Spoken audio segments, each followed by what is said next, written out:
Hey, it's Sebastian from the Metal Gods Meltdown, and I'm joined by Arnold Skobro from In the Woods. It's great to be chatting to you tonight. Congratulations on your new album, Seize the Day. How pleased, Thank you very much. how pleased are you with the finished product, and are you getting impatient now, waiting for its release? Yeah, I'm sort of pleased. That's obviously something that we kind of created, and it kind of fell into place quite easy this time. And after the mix and stuff, I kind of had put it away, and I picked it up again like a few days ago and listened and thought to myself, "Whoa, I think we have something here." So yeah, I'm really excited for it and can't wait for the release. I can't stop listening to the album. I think it's fantastic, and it's deep and it's meaningful. It's awesome. Thank you. Very, very nice to hear. Can you tell us about the songwriting for Seize the Day? What experiences, ideas inspired the songs behind this album? Yeah, we had kind of a turbulent period after 2016, you might say, with the two twin brothers leaving. We were like, me and James left behind then, and we kind of thought to ourselves, we have gone too far now to just call it a day, so okay, we can do this, and sure we could. So the songwriting came into place quite easy.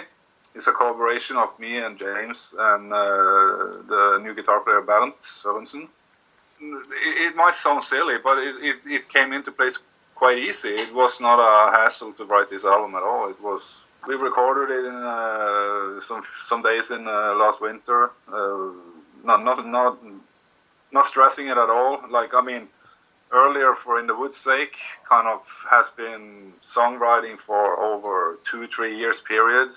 I can remember this with awe in a sense of a way. Kind of the old ways we were doing this, it was blood, sweat, and tears, you might say. This time it was, yeah, fuck it, this sounds good, and we just recorded it, press play, and record, and schmuck, thank you, man. That's Cool. how it went down.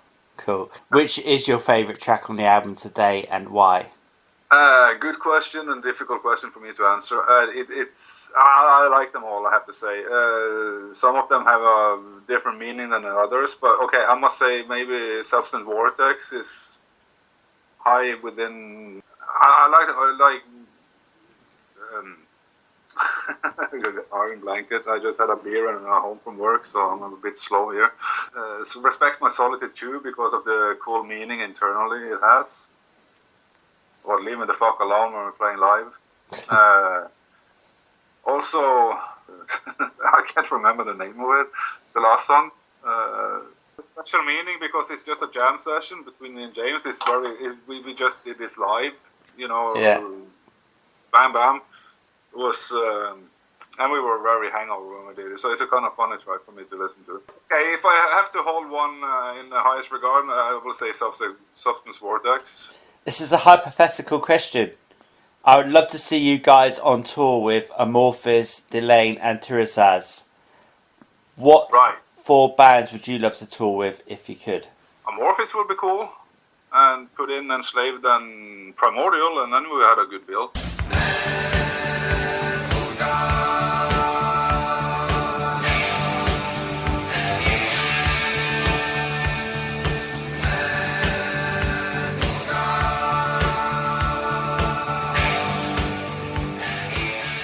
The album artwork is of a stag. Is there any Yes. reason? Is there any reason why? If you fit it into the background, it is a contradiction in a way. It's it's a urban trashed area with a mighty stag in it, and it's not supposed to be there. It's a nature thing. Growing into nature, nature and urban sea is kind of coming together.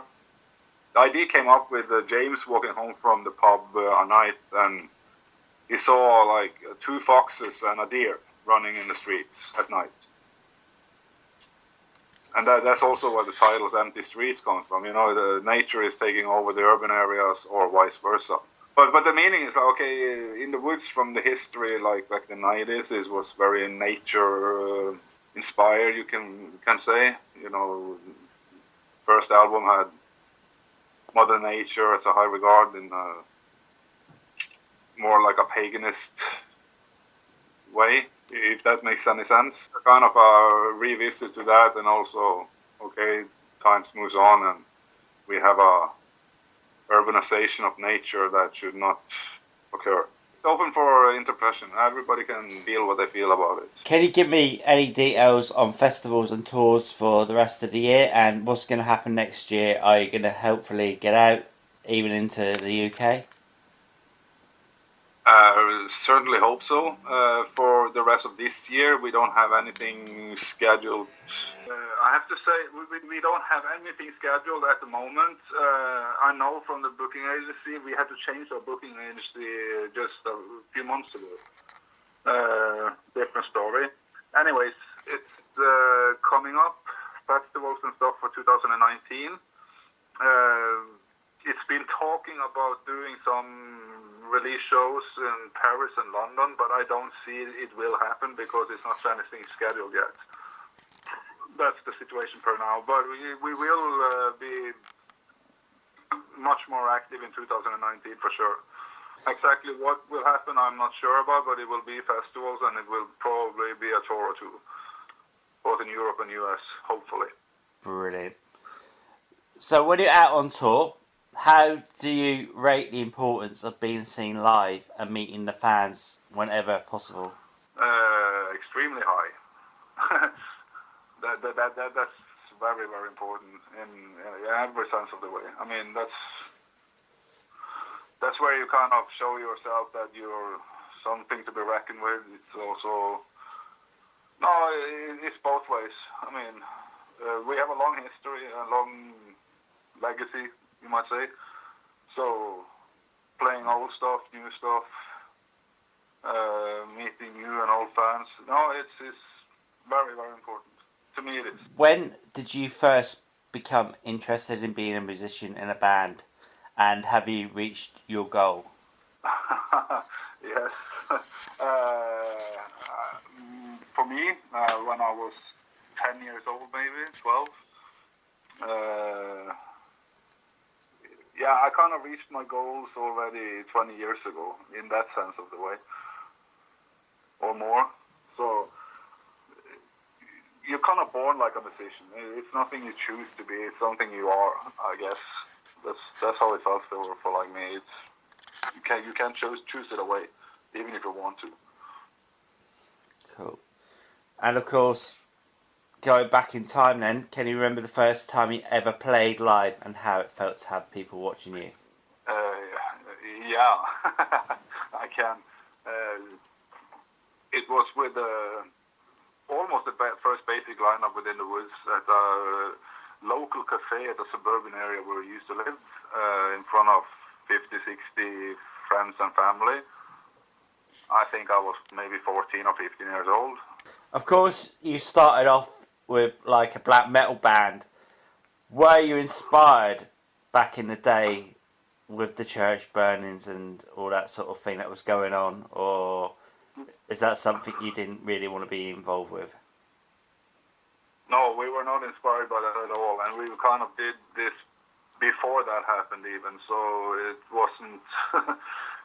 in Norway back in the early 90s, we had it was a small scene with all the bands that famous today or whatever, but I mean, we kind of knew each other already in the early 90s, and that was pre-church burnings. And we already did this kind of music before that happened, so no, it was not an inspiration for us to do this. Can you tell me which are your two favourite albums of all time and what they meant to you personally? Only two?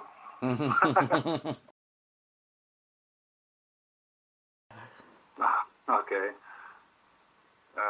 Master of Puppets. No need to explain. It just changed my life. Yeah. Then I kind of have to say Paranoid. Yeah. Awesome.